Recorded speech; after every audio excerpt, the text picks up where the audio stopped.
Estado de Direito, num Estado constitucional democrático, os outros poderes têm o dever de cumprir as decisões judiciais. O presidente do Supremo Tribunal Federal, Luiz Roberto Barroso, em um discurso carregado de absolutismo, afirmou nesta quinta-feira 24 que é dever dos poderes executivo e legislativo cumprir as decisões da Suprema Corte. Segundo o magistrado, o Brasil enfrentou situações um tanto irregulares no que diz respeito ao cumprimento das decisões judiciais, mas que o país, ao que parece, está retornando a uma suposta normalidade. Sem citar indivíduos ou incidentes específicos, Barroso declarou: em um Estado democrático de direito, os demais poderes têm a obrigação de respeitar decisões judiciais e, geralmente, é o que ocorre no Brasil. O magistrado também observou que, globalmente, o judiciário tem buscado reagir diante de uma suposta inércia por parte dos outros poderes em questões relacionadas ao meio ambiente e à sustentabilidade. Além disso, Barroso atacou o agronegócio e defendeu que o STF atua como guardião dos direitos das minorias. Veja. As pessoas estão sendo afetadas na sua integridade física pelo desenvolvimento irresponsável que nós temos assistido pelo mundo em geral. E aqui existe, em relação ao tema da sustentabilidade, da mudança climática e do aquecimento global, existem basicamente três grandes problemas que dificultam o equacionamento dessa situação.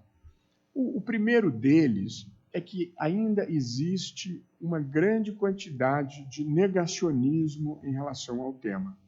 Ainda existe um negacionismo muito relevante e, dependendo do desfecho das eleições nos Estados Unidos no final desse ano, nós poderemos ter um engrossamento da corrente do negacionismo em matéria ambiental.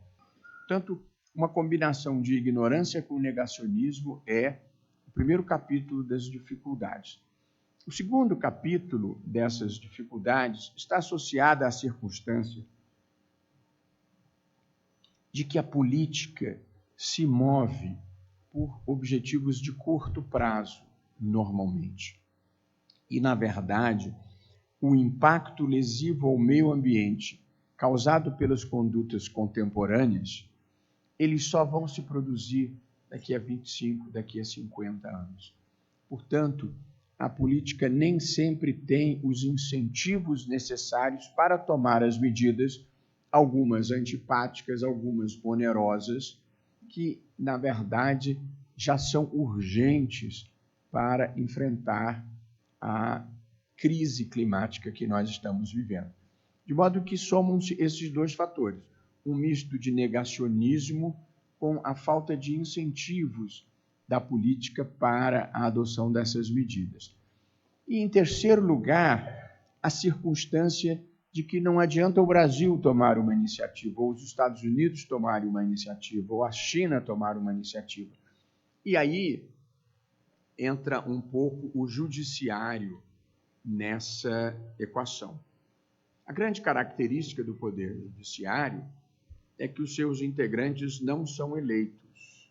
Vale dizer, não são motivados pelos ciclos da política tradicional, que legitima a atuação do Poder Judiciário é a competência técnica e o distanciamento crítico em relação aos temas em geral.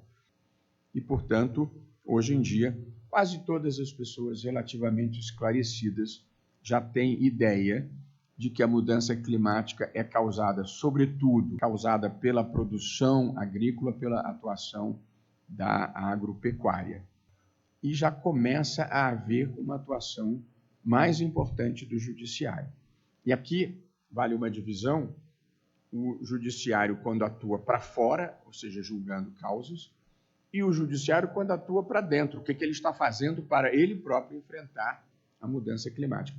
Eu vou deixar isso para o fim. Eu, nesse momento, vou falar um pouco da mudança de comportamento do judiciário ao julgar as questões ambientais.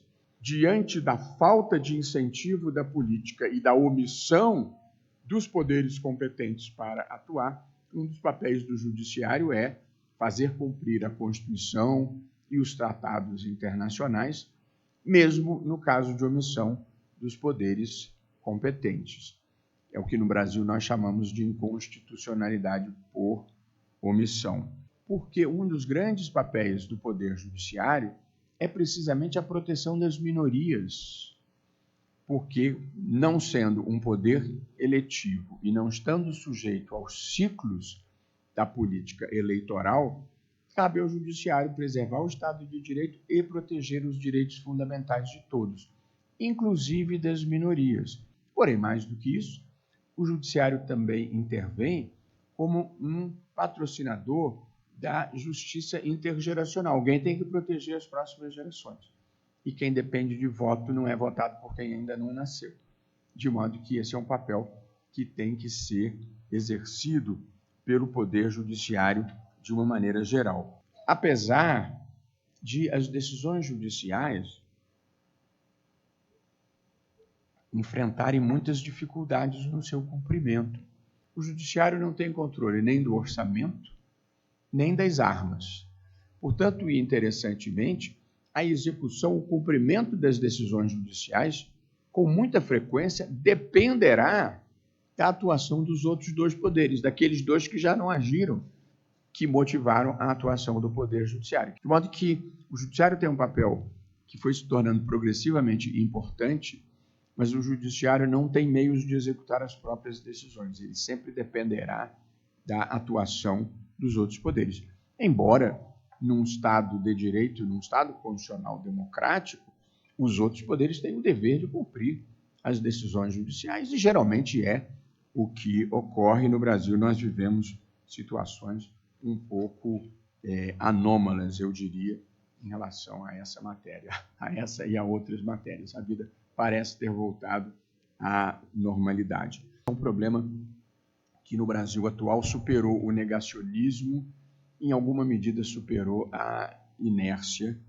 Ainda existe muito negacionismo, ainda existe muita inércia nos entes de natureza política. O judiciário vem se tornando mais atuante na busca por sustentabilidade e mais atuante tanto na sua atuação jurisdicional, ou seja, decidindo casos, como na sua própria atuação interna para dar a sua própria contribuição à geração de uma cultura de menos carbono. A Suprema Corte no Brasil desempenha um papel um tanto diferenciado em contraste com as Supremas Cortes dos outros países do mundo. Por quê? Porque, em primeiro lugar, a Constituição brasileira é extremamente abrangente e cuida de temas que, em outras partes do mundo, são deixados para a política e para a legislação ordinária. A Constituição brasileira, como todas as constituições democráticas, ela cuida da separação de poderes, ela cuida de ter uma declaração de direitos e ela estrutura o Estado. O Brasil é uma federação.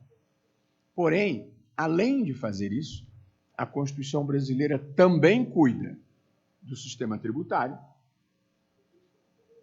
do sistema previdenciário, do sistema orçamentário, do sistema de saúde pública, do sistema de educação, cuida do sistema de proteção ambiental, cuida do sistema de proteção às comunidades indígenas, cuida do papel do Estado no domínio econômico, cuida da proteção da família, cuida da comunicação social, cuida da proteção da criança e do adolescente, e por aí vai. Portanto, trazer uma matéria para a Constituição é, de certa forma, retirá-la da política e trazê-la para o direito, porque, com base em normas constitucionais, se veiculam diferentes pretensões perante o Poder Judiciário.